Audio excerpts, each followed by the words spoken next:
Il aura fallu environ 2 mois pour nommer un nouveau gouvernement à la France et seulement 2 jours pour se rendre compte qu'il ne faut absolument rien attendre de nos gouvernants. J'y reviendrai dans ma vidéo de dimanche prochain dans un nouveau journal des prophéties. L'instabilité politique qui règne actuellement en France est un nouveau signe de l'imminence des événements. Et donc dans cette vidéo, pour rappel, je vais vous présenter 7 conseils financiers pour éviter la ruine. Jean-Luc Mélenchon, mais aussi la France insoumise plus largement, ou la NUPS, vous appelez ça comme vous voulez, devraient être des acteurs très importants des déclenchements des troubles sociaux en France d'ici peu.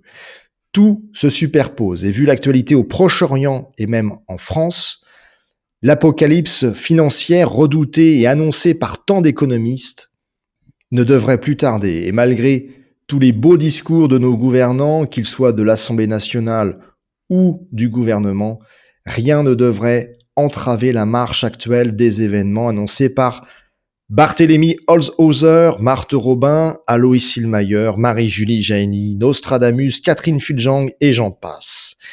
Ils ont prophétisé pêle-mêle un crash boursier mondial, la chute de l'économie, une banqueroute universelle, la désolation générale, la faillite des banques, la ruine des épargnants, la ruine des États qui est déjà quasiment actée.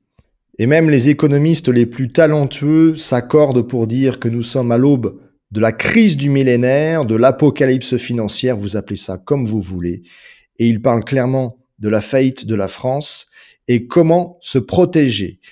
Nous allons vers cette faillite annoncée. Le déficit de la France devrait être de 6% en 2024, d'après Marc Toiti. C'est énormissime et ça acte la faillite annoncée de la France d'ici peu. Et donc, que devez-vous faire pour éviter la ruine si vous avez un peu d'argent placé en banque? Eh bien, au printemps dernier, pour vous, nouveaux abonnés, j'avais écrit ce livre pour vous aider à vous préparer aux grands événements annoncés. Et j'avais notamment écrit un chapitre sur la préparation financière. Si vous avez un petit peu d'argent, quoi faire d'après les prophéties pour éviter la ruine? Alors, je vais vous en parler dans cette vidéo rapidement, mais l'idéal est quand même de lire mon livre pour bien discerner et bien regarder les pistes de réflexion que je vous ai laissées dans ce livre. Alors, dans ce chapitre, petit rappel, l'attitude chrétienne juste à l'égard de l'argent est d'opter pour une attitude défensive et non pas de vous enrichir de manière offensive en profitant des événements annoncés. Comme je l'ai sous-entendu ici par un petit enseignement lié aux directives du Christ dans les évangiles, l'argent n'est pas un maître, mais un serviteur. Attention aux dangers des richesses. Alors cela ne veut pas dire que vous devez laisser votre argent dormir en banque, car les banquiers voyous et nos politiciens voyous ont déjà prévu la saisie de votre épargne en cas de nouvelle crise bancaire. Et juste pour rappel, c'est déjà arrivé par le passé, donc les gens qui prendront mes directives et mes conseils pour de la fumisterie, eh bien devront reprendre leur livre d'histoire, puisque la montée d'Adolf Hitler est liée à la faillite d'une banque autrichienne, la Credit Einstein Bank, en 1931, avec le résultat que l'on connaît. De plus, j'en entends souvent parler, des gens me disent « Mais non, il y a un fonds de garantie qui est prévu en cas de faillite bancaire. » Eh bien oui, il est approvisionné à hauteur de 7 milliards d'euros.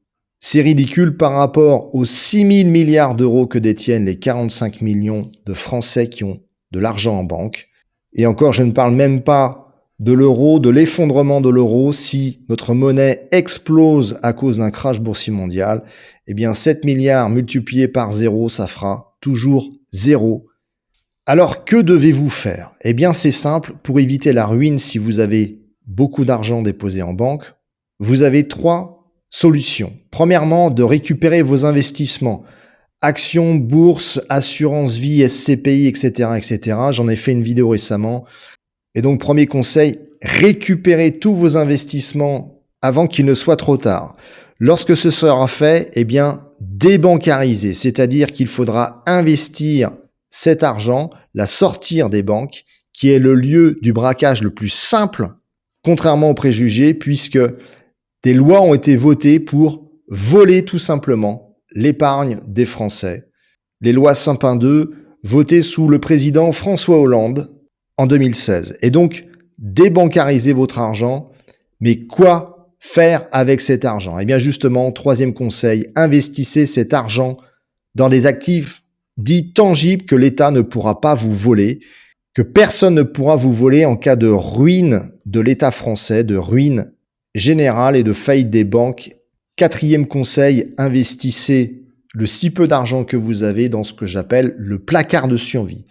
Des stocks de provisions alimentaires, quelques médicaments, quelques bouteilles de gaz si vous chauffez vos aliments au gaz, un peu de bois de chauffage, des chapelets, des icônes, le kit de survie spirituelle, je vous mets le lien ici dans cette vidéo, car cherchez d'abord le royaume de Dieu et sa justice, et tout le reste vous sera donné par surcroît.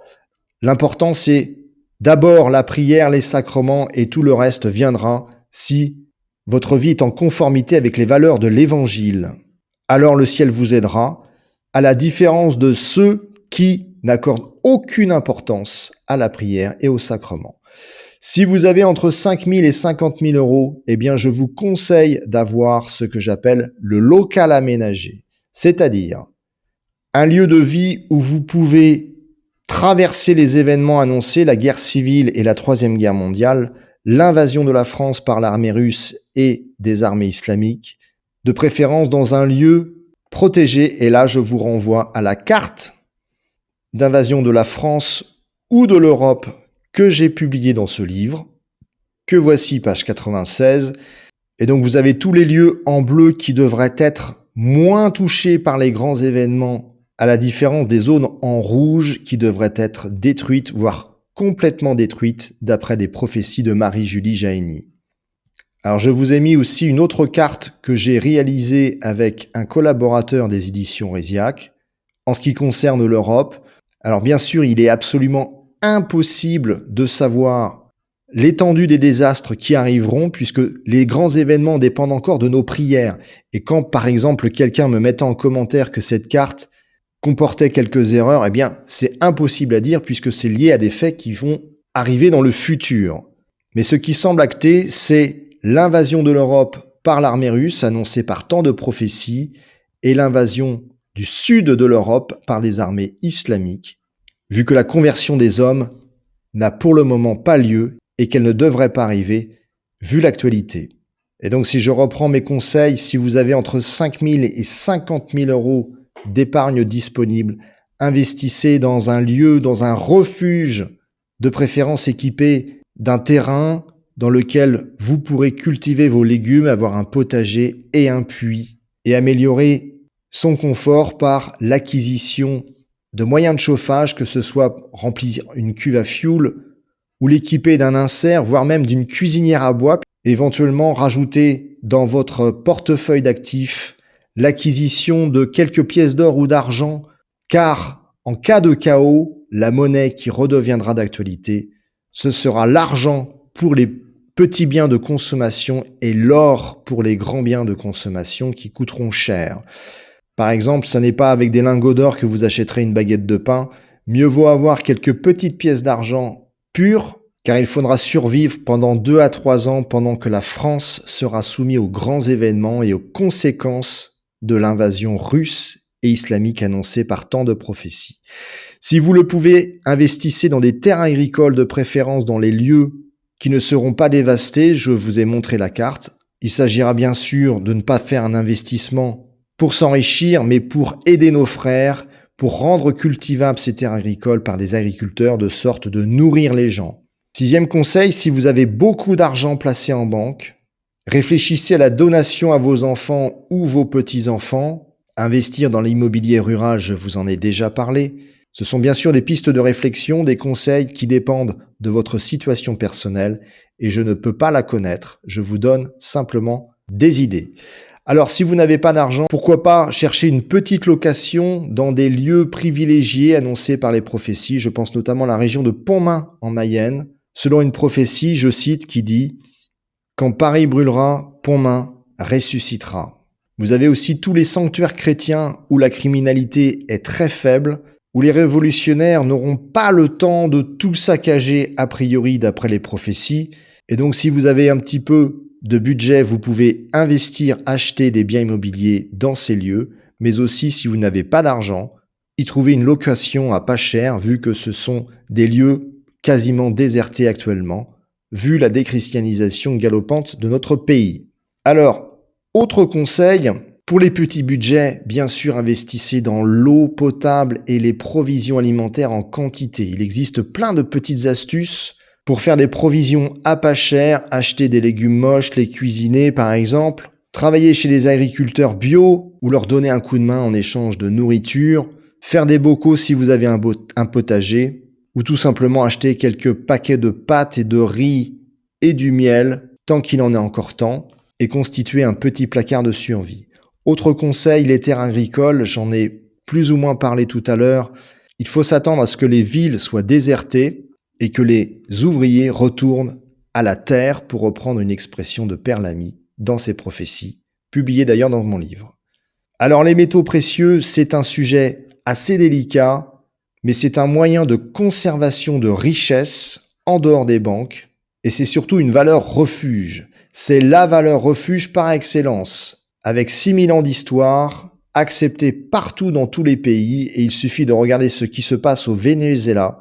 Suite à l'effondrement du bolivar, la monnaie nationale, l'or est redevenu naturellement la monnaie d'échange là-bas. Et donc, si vous avez beaucoup d'argent, je vous conseille d'aller voir des professionnels, de stocker vos pièces d'or ou d'argent dans des lieux sûrs. Et les coffres en banque, pour moi, ne sont pas des lieux sûrs puisque les banques sont attaquées systématiquement lors des manifestations violentes de l'extrême gauche. Et donc, si, comme les prophéties l'indiquent, en cas de guerre civile, les forces de l'ordre ne peuvent plus les protéger, eh bien, vos coffres ne seront plus protégés également. Alors, bien sûr, ces conseils visent non pas à vous aider à vous enrichir, mais à conserver votre patrimoine, puisque je considère le fruit de votre travail durant des années, des décennies et même le travail de vos ancêtres ne doit pas disparaître comme ça du jour au lendemain. Vous devez tout faire pour le protéger car votre argent sera très utile pour redresser la France, complètement ruinée après la grande tribulation. Comme disait le Christ, il est plus facile à un chameau de passer par un trou d'aiguille qu'à un riche d'entrer dans le royaume de Dieu. Voilà pourquoi n'hésitez pas à faire un don à des œuvres chrétiennes fiables qui utiliseront votre argent pour aider les pauvres, les malades, les opprimés, les handicapés. Bref, ceux qui en auront besoin le plus tôt possible, peut-être même avant même le déclenchement de cette fameuse grande crise du millénaire annoncée par tant d'économistes. Je vous rappelle l'importance de bien discerner et les vidéos, je m'en rends compte, ne permettent pas le bon discernement puisque tout va très vite, trop vite et on ne peut pas se concentrer et bien comprendre les intuitions de l'Esprit Saint. N'hésitez pas à lire ce livre tranquillement dans le silence, à prier pour bien discerner ce que vous devez faire et si vous considérez que mon travail le mérite, si vous ne savez vraiment pas quoi faire de votre argent, eh bien, n'hésitez pas à me faire un don via cette chaîne YouTube. Je suis un converti, cet argent doit servir le Christ et non pas mon petit confort personnel. Et donc, comme je suis un converti, je redonnerai cet argent aux personnes qui le méritent bien plus que moi. Sur ce, que le Seigneur vous bénisse, vous protège. Amen.